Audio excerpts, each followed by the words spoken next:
That's Reggie. You know, and you guys have got to weigh your options. I mean, when it comes to dogs, I'm not sure. We may need to get a bar collar for Reggie. And I would want you to think of it as sort of external medication. So I don't feel like, you know, and again, if you said to yourself, well, he's intentionally being bad, he just sort of gets himself worked up to a level where he's losing control. Anyway, that's not what this is about. I'm making this video about pinch collars, and I'm going to tell you about pinch collars because it's beyond me. Young dog trainers that are using pinch collars, if you're Craftsman and that's your tool, you are operating at a very rudimentary level. Am I wrong? If you're crafting art with a pinch collar, you're not going to be doing a very good job. And in my opinion, you're not going to be a factor in the future. I mean, the first job I ever had was using electronic collars. Granted, it was just by the grace of God, I realize now, but that was in 1981. And they had, I just thought about something. They had these collars back then. Nancy will remember, Mark will remember what they were. It was a leather choke chain, real wide, but on the inside, it had spikes going on the inside. Like that collar we have. Summer's shaking her head. It was an American pinch collar. It was an American pinch collar. We need to text Mark and ask him if he knows what that is. And some of them, you know, they would file that. No, I mean, I was just being exposed to all this stuff. I didn't know anything. And they had that chain thing too, that they hooked him on, the chain gang. Mark will probably remember that too. But some of them, the nails were sharp, and it was literally nails sticking between, you know, two thick things of leather, and it had a D-ring, and it operated like, you know, not like a pinch collar, which would be more, it was more, you know, but if you're a young companion dog trainer that is using crude, rudimentary methods using a pinch collar, or if you're a dog owner that is saying, this is the greatest thing that ever happened, you need to say to yourself, I'm not very evolved. In fact, I'm not evolved at all. No, you're this evolved. It's painful. It's painful. If you're saying dogs are so, you know, and that's why these clicker trainers and stuff are so against a pinch collar. And let's just say we're not going to see Eileen doing one. Oh, and I decided what we're going to do. We're going to do a video titled Eileen and Dogs. And we're going to go do a blow-by-blow of her video. Summer's like, why? She's mouthing. Summer's cutting that segment. You know, just so it comes up. Who knows? It may help Eileen become a better trainer. You know, if you're a decent amateur trainer, I think the only way to go is serious pro. If you don't fancy yourself a serious pro, then please don't go on YouTube and doing videos and pretending like you're some serious pro. Right, the only thing wrong with that tape is Zip's collar has the same tape. Oh no, Barney's has the yellow. Anyway, that's what you've got to think of. If you are a companion, and should some people use them, yes, I understand that. I have nothing to say to them. They are doing their own thing. And they are using it very, as surgically as it can possibly be used. I'll say it that way. As surgically as it can possibly be used. But if you're a young companion dog trainer, and please put your videos in slow motion.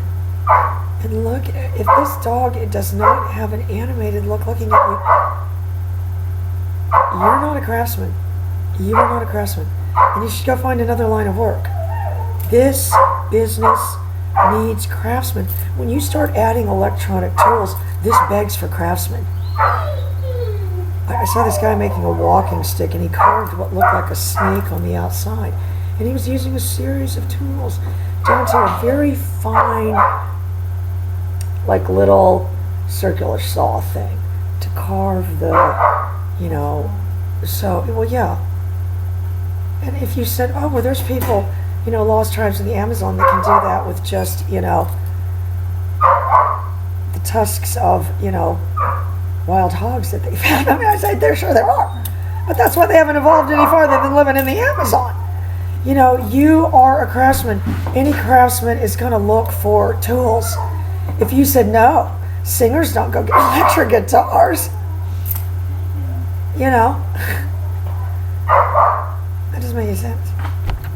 Craftsman, anyone who does not believe the future of, who is that out there, Barney? That's the boxer. Oh, that's my boxer. Anyone that doesn't believe the future of dog training lies in developing methodologies for electronic devices, yeah, I'll tell you. Dog training meets electronics is, the sky is the limit. Dog training meets any other methodology, you hit the ceiling. You've hit the ceiling. The clicker trainers have hit a ceiling. That's all you can do, because we know what you're out there working with. I know what you're out there working with.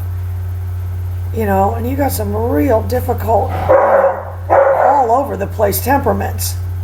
All right, that tape has already been used a bunch of times too, though I'm not liking it. That tape's already been, it's going to be too confusing. These things have got to look dramatically different, or yours truly is just, things are right in front of me and I don't see them. This is me. Where's Barney's remote? No, it's like this. It's on my neck. Where's Barney's? It's live. Looked everywhere.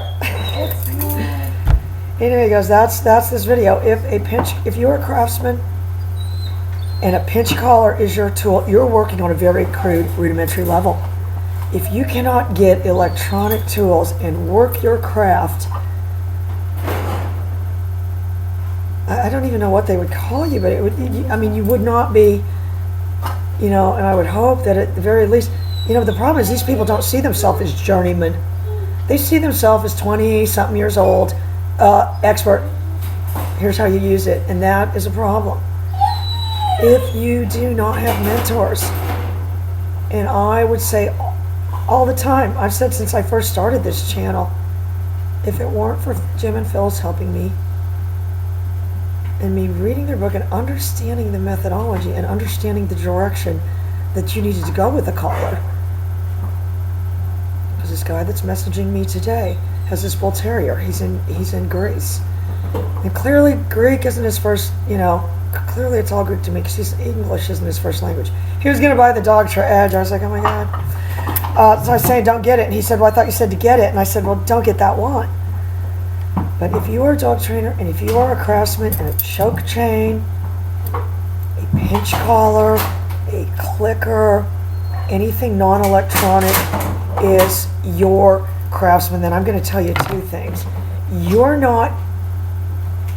Don't have the concept of augmenting your skill with electronic devices. I can tell you that right now. You don't understand the concept of augmenting your skill. You don't understand that the electronic collar is an amplifier.